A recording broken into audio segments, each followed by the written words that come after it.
Snow blasted across the narrow Maple Bridge sidewalk as Elena Hart sprinted toward the glowing entrance of Emberlight Café. One glove clutched around the tiny umbrella that flipped uselessly in the wind. The icy gusts pushed her sideways, nearly knocking her into a snowbank, but she fought forward anyway, determined not to be late. Her boots splashed into slush as a passing car sent a spray of icy water across her coat. She gasped, stumbled, but recovered, because tonight she had convinced herself was supposed to be different. Tonight was the night she tried living again. She threw open the cafe door, the warm air rushing into her lungs like a desperate breath. Emberlight Café was always magical during the holidays.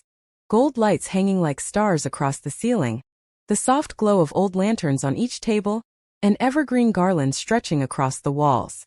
People laughed gently over steaming mugs of cocoa. Couples exchanged shy smiles. Families clinked glasses. Somewhere near the back, a string quartet played a soft, warm melody that wrapped itself around the room like comfort. But inside Elena's chest, a storm still raged. She scanned for her date, Jordan Whitfield.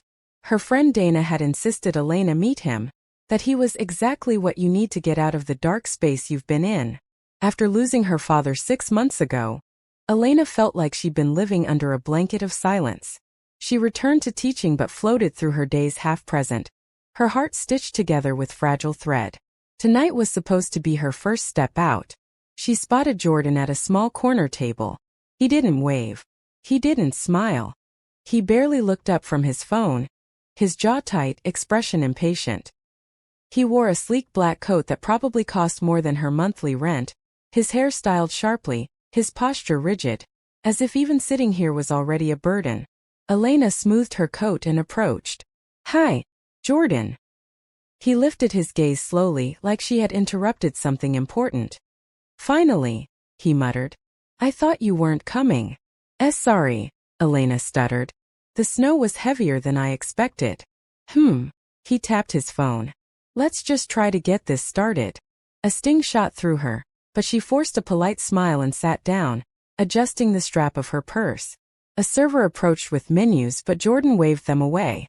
"We'll need a minute." Once they were alone, he leaned back, scrutinizing her. "So you're an art teacher?" "Elementary art," she corrected softly. "I work with little kids. It's messy but fun." "Right," Jordan said, unimpressed. "I don't really get why anyone would choose that career, but okay." Her heart sank. She tried again. "I love helping them discover creativity. Sometimes they say the funniest things." "I'm sure," he said, cutting her off. "Anyway, Dana told me to give this a shot. She said you've been, I don't know, going through a phase? Something about a loss." Elena froze. Her father's face flashed through her mind. His warm smile, his teasing jokes, his encouraging voice telling her she was brilliant even when she doubted herself. And then the hospital room, the stillness, the heaviness of goodbye that never really left. "I've had a rough few months," she admitted quietly. Jordan sighed, as if her grief was an inconvenience. "Yeah, well, we've all got stuff." A wave of humiliation tingled across her skin. She looked down at her hands, trying to steady her breathing. She had told herself she could do this. She told herself she was ready to try again. But sitting here, she felt exposed, like her wounds were on display and he was poking them carelessly. The drinks arrived, but Jordan immediately criticized the temperature, then the foam, then the size of the cup. The server apologized repeatedly, cheeks reddening, and Elena wanted to disappear under the table. She spent half the date trying to smooth over Jordan's complaints, the other half listening to him talk about himself, his company, his gym routine, his social circle, his standards. "You know," he said arrogantly, brushing a speck off his sleeve, "you're not exactly my typical type." She blinked. "Oh, I usually go for, well," he sized her up openly. "Let's just say I prefer someone who takes presentation more seriously." Her stomach twisted. She had spent an hour choosing this outfit. Her father used to tell her mustard yellow made her look bright and lively. Tonight, that color felt like a spotlight on embarrassment. Jordan's phone buzzed then, and he grinned. "All right," he said, standing abruptly. "Let's wrap this up." "What?" Elena blinked fast, confused. "Did something happen?" "Not something," he said with a smug grin. "Someone." Another text buzzed. He showed her the phone. Another woman's name, a heart emoji. I have another date at 9, he said proudly. So I've got to get going. Elena's mouth went dry. You booked 2 dates on Christmas Eve? No offense, Jordan said with a shrug. But I didn't want to put all my hopes on one basket. Dana oversold you. Her cheeks burned. The room felt like it was tilting. People at a nearby table were pretending not to stare. You could have at least finished the evening, she whispered, voice trembling. Jordan tossed a few bills onto the table. Look, you're nice. But you're not at the level I'm dating right now. Maybe try lowering your expectations next time. It might help. A couple at the next table snorted. Someone whispered, Yikes. Elena felt the humiliation wash over her like freezing water. Her chest tightened. Her vision blurred. She grabbed her purse and hurried out of the dining area before her tears could fall where people could see. The lobby was quieter, lit only by a massive decorated tree and the soft glow from a crackling fireplace. She pressed a hand to her chest, trying to breathe, trying not to crumble right there on the floor. Her throat ached with the effort of holding herself together. Excuse me, a voice said gently. Are you all right? She flinched and turned. A man stood a few feet away, holding a cup of hot cocoa. He had been sitting on one of the leather lobby chairs. A tall man in a charcoal gray coat, warm brown eyes watching her with quiet concern. Not invasive, not pitying, just present. Sorry, he said softly, raising his hands a little. I don't mean to intrude. I just wanted to make sure you're okay. Elena wiped her cheeks quickly, embarrassed. I'm fine. I just need a minute. I understand, he said. I've needed a lot of those myself. There was something about his voice, low, steady, gentle, that wrapped around her like a blanket. He gestured to the empty chair near him. If you want someplace to sit that's not the middle of the lobby, you're welcome here. No pressure. She hesitated. A complete stranger. But somehow he didn't feel threatening. His presence was calm, respectful, as if he simply wanted to give her space to breathe. I won't ask anything, he added with a tiny smile. Sometimes you just need someone nearby who isn't judging. That sentence cracked something inside her. Okay, she whispered, and she took the seat. They sat quietly at first. Snow pressed thickly against the tall windows, the storm outside muffled. Nearby, a family laughed as a child tugged on a knitted scarf. Elena finally exhaled. The man set down his cocoa. My name's Marcus, he offered gently. Marcus Leighton. Elena, she replied, still shaky. After a pause, Marcus said, You don't have to explain anything.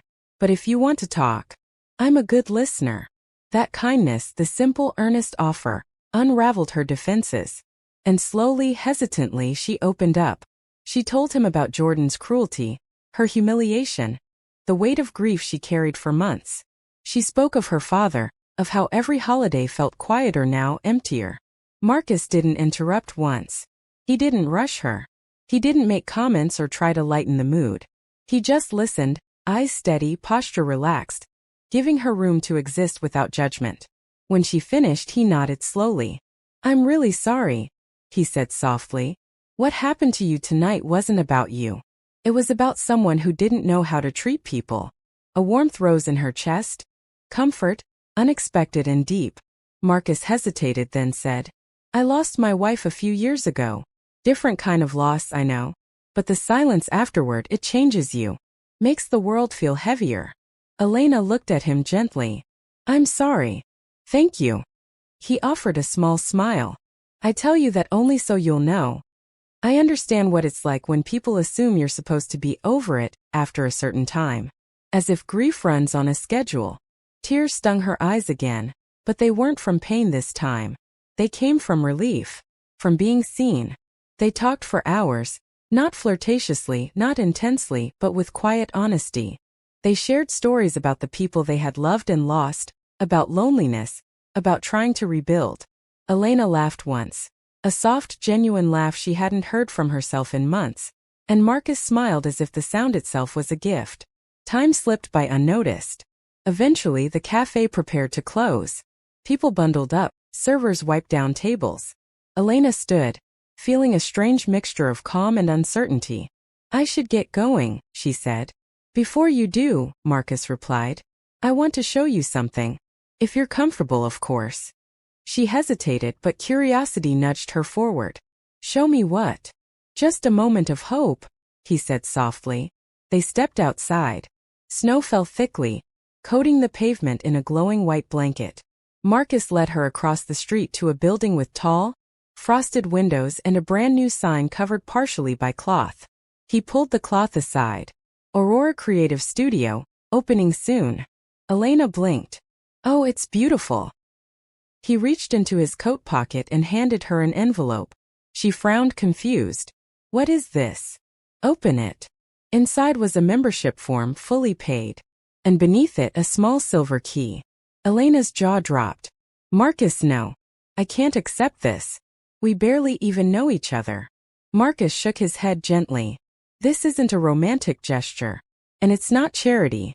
Earlier, you told me you haven't painted since your father passed.